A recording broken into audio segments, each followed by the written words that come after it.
Hubo familias españolas que llegaron a Alemania, Francia o Suiza con una maleta de cartón, un niño dormido en brazos y un sueldo que ya tenía dueño antes de cobrarse. Cada marco, cada franco, cada peseta enviada de vuelta llevaba una orden exacta. Ahí estaba su fuerza. Hoy entra más dinero en muchas casas y, aún así, el mes aprieta más. Esa herida tiene memoria. Tus mayores conocieron reglas durísimas para aguantar lejos de casa, ahorrar, mandar dinero al pueblo y levantar algo sólido con muy poco. Eso es exactamente lo que vas a recuperar hoy en 10 trucos secretos que las familias inmigrantes españolas usaron para sobrevivir en Europa. Son costumbres reales, documentadas en archivos del Instituto Español de Emigración, en la revista Carta de España y en testimonios recogidos por el Tren de la Memoria. Quédate, porque el último todavía puede cambiar la manera en que separas tu dinero esta misma semana. 10. La maleta despensa. En Irún, en Portbou o en cualquier estación de salida, la escena se repetía. Una maleta de cartón atada con cuerda, ropa justa, una manta, chorizo envuelto en papel, latas de albo o calvo y una botella de aceite protegida con periódico. Aquello era equipaje, sí, y también una despensa de emergencia. Y el olor se quedaba contigo para siempre. Aceite de oliva recalentado, carbonilla de los trenes de la Renfe y ese aroma a hogar que intentabas meter en la maleta como si fuera oro líquido. En la maleta también viajaban estampas religiosas, fotos familiares y, sobre todo, la esperanza de que algo de aquel mundo pudiera sostenerse lejos. La primera compra en un país nuevo siempre castigaba más. Nadie conocía aún los precios, ni las tiendas, ni qué producto salía bueno y cuál era puro gasto. Copia la idea con una despensa de arranque para los primeros 10 días de cada mes, básicos cerrados, lista hecha y margen para respirar. Antes de ir al supermercado, escribe 3 comidas fijas para esa quincena y compra solo lo imprescindible para esas recetas. Así evitas la compra nerviosa que luego llena la nevera de cosas que no necesitas. 9. El piso de paisanos. En muchos barrios obreros de Frankfurt, Stuttgart o Lyon, un paisano abría la puerta y dentro ya había colchones pegados a la pared, una olla enorme y un papel con turnos para cocinar. Llegaba el primo, luego el vecino del pueblo, luego el cuñado. Cada cama rebajaba el alquiler de todos. En los estudios de José Baviano y Ana Fernández Asperilla aparece una y otra vez esa cadena migratoria. El primero absorbía el golpe inicial del siguiente. La cocina comunitaria era el centro real de la vida social. Allí se compartían no solo la comida, sino también las noticias del pueblo, las cartas leídas en voz alta y la sensación de no estar solos en un país extraño. Aquella red tenía raíces muy fuertes. Las parroquias y misiones católicas españolas, documentadas desde 1960, actuaban como puntos de encuentro, de información y de apoyo legal básico. Los centros españoles y hogares del emigrante, gestionados por el Instituto Español de Emigración, ofrecían clases de español para los hijos, asesoría y, sobre todo, un lugar donde oír tu idioma sin sentirte extranjero. La regla sigue viva. Comparte lo más caro en la fase de arranque, vivienda, coche o almacén, hasta que el ingreso se sostenga de verdad. Si estás buscando piso o local ahora, busca primero un grupo de personas en tu misma situación, por ejemplo, compañeros de trabajo, vecinos del barrio o asociaciones culturales, y negocia condiciones conjuntas antes de firmar. 8. La carta y la cinta. Una llamada internacional podía llevarse una parte seria de la semana. Por eso viajaban más las cartas que las voces, y cuando llegaba una cinta BASF o TDK grabada en un radiocasete Philips o Grundig, la familia la escuchaba entera alrededor de la mesa. El telegrama quedaba para lo urgente, para lo que partía el pecho, y aquel sonido se quedó grabado en la memoria de muchas familias, el clic del casete entrando, la estática de Radio Nacional de España sintonizada en onda corta desde Alemania y las risas de los niños intentando imitar la voz del padre. Aquella costumbre tenía una lógica limpia. Agrupar noticias, encargos y decisiones evitaba llamadas impulsivas, gastos repetidos y malentendidos que luego costaban dinero. Hoy funciona igual. Junta gestiones, fija un día para hablar largo y corta. El goteo diario de pequeños pagos que se escapan sin ruido.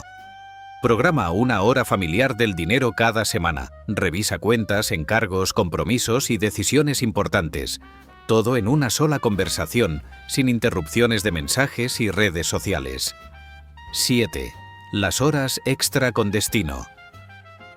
En Opel, en Volkswagen, en Renault Billancourt o en la hostelería suiza, muchos españoles preguntaban por más turno antes de quitarse el mono. Las entrevistas orales del Centro de Documentación de la Emigración están llenas de jornadas larguísimas, con fábrica de día y limpieza o cocina por la noche. El cansancio era brutal. La clave estaba en el destino del dinero extra.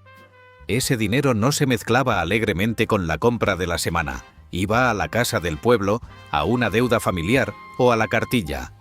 Si hoy cobras horas extra, comisiones o un trabajo puntual, sepáralo entero para un objetivo y no dejes que se disuelva en caprichos. Abre 3 sobres físicos o 3 cuentas separadas, uno para vivienda, otro para emergencia y otro para un proyecto a medio plazo, y transfiere automáticamente una parte nada más cobrar. Así el dinero extra cumple su misión desde el primer día. 6. La oficina gratis del Centro Español. En Frankfurt, Bruselas, Ginebra o París, el Centro Español, la Casa de Galicia, el Hogar Extremeño o la Misión Católica hacían mucho más que preparar una fiesta o una misa. Allí se leía Carta de España, se encontraba una habitación, se entendía una carta oficial y se evitaban errores caros con contratos y papeles. Más de una familia se salvó de perder dinero por no saber a quién preguntar. Ese truco sigue siendo buenísimo. Antes de pagar a ciegas por un trámite, usa asociaciones vecinales, oficinas municipales, sindicatos, grupos de retornados o servicios públicos de orientación. El ahorro aparece donde menos luce, en las comisiones, en los viajes inútiles y en los fallos que luego cuesta semanas arreglar. Cuando recibas una notificación importante, un contrato, una factura o un aviso legal, llévalo primero a un servicio de orientación vecinal o municipal antes de firmar o pagar. Esa simple regla ha salvado a muchas familias de deudas innecesarias. 5. La compra entre varias casas. Cuando uno bajaba al pueblo o encontraba un almacén mejor, no compraba solo para su cocina. Volvía con garrafas de aceite, sacos de legumbres, cajas de conservas, jabón y café, y luego todo se repartía sobre la mesa, con una libreta al lado y la cuenta hecha a mano. Aquello olía a aceite, a cartón y a economía seria. Comprar en grupo bajaba el precio por pieza y, todavía más importante, reducía la frecuencia del gasto tonto. 4 hogares bien coordinados vencen muchas veces al supermercado de urgencia. Prueba con productos que de verdad gastas, papel, detergente, arroz, legumbre o aceite, y revisa el ahorro al cabo de 2 meses. Organiza un día de compras del barrio una vez al mes, un solo coche o una sola ida al mayorista, y repartid todo con una hoja de control clara. Así evitas compras duplicadas y aprovechas mejores precios sin complicarte la vida. 4. El huerto en el balcón. En más de un bloque obrero de Francia o Bélgica, crecieron tomates, pimientos, perejil y hierbabuena en latas grandes, cubos viejos y cajones de madera. Las semillas venían desde España escondidas entre ropa o dentro de sobres, y algunas familias acababan haciendo conserva casera cuando llegaba el verano. Era un rincón pequeño, aunque rendía como una ayuda constante. El valor de ese truco iba más allá de la verdura. Ordenaba el menú, evitaba compras impulsivas y mantenía viva una cocina española en lugares donde el aceite bueno o el tomate con sabor costaban más. Si lo haces hoy, empieza con 3 cosas que sí usas cada semana y conviértelo en una rutina, no en un adorno.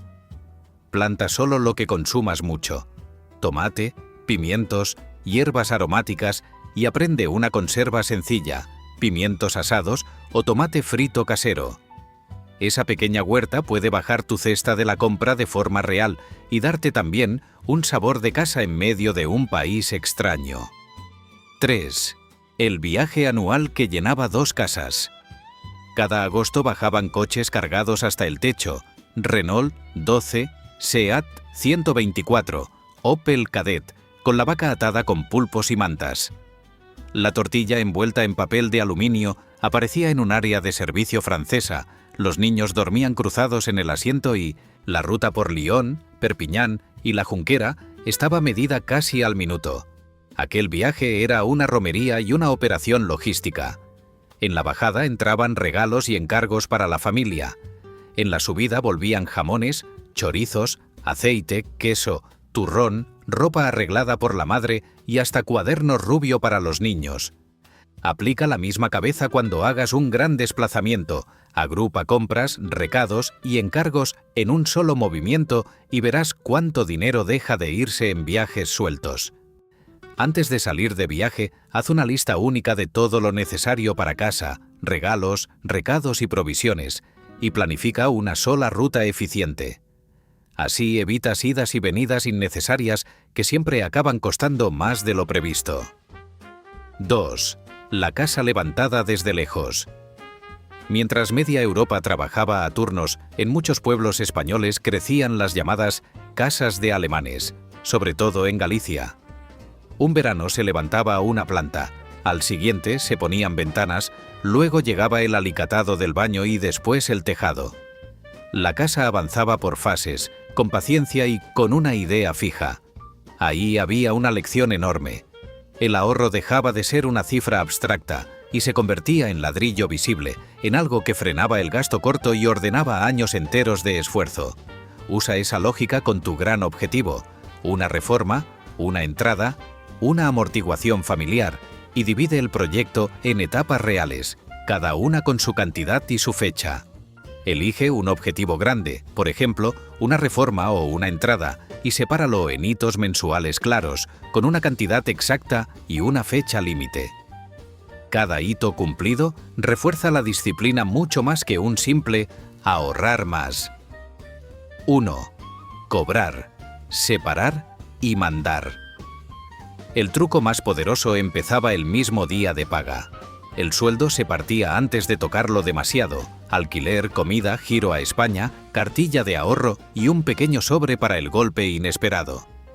Muchas familias lo hacían en la mesa de la cocina, con billetes doblados, una libreta y la cabeza clarísima.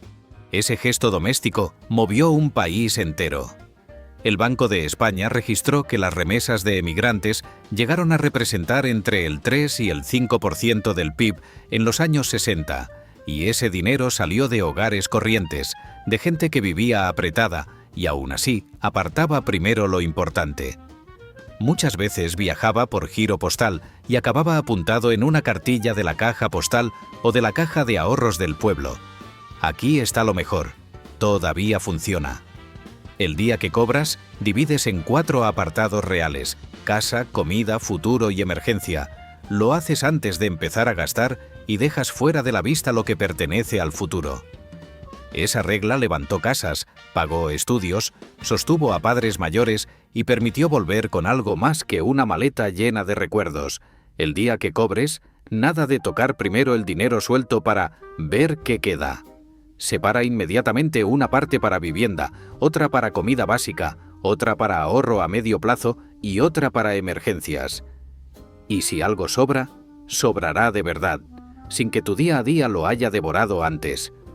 Tus mayores levantaron familias enteras con reglas así, discretas, firmes y casi siempre aprendidas en silencio. ¿En tu casa se vivió alguno de estos trucos? ¿Y quién era la persona que mejor sabía estirar el dinero? ¿A quién le vendría bien escuchar esto hoy mismo para volver a poner orden en su economía? Si te gusta recuperar esta inteligencia de verdad, deja tu me gusta y suscríbete.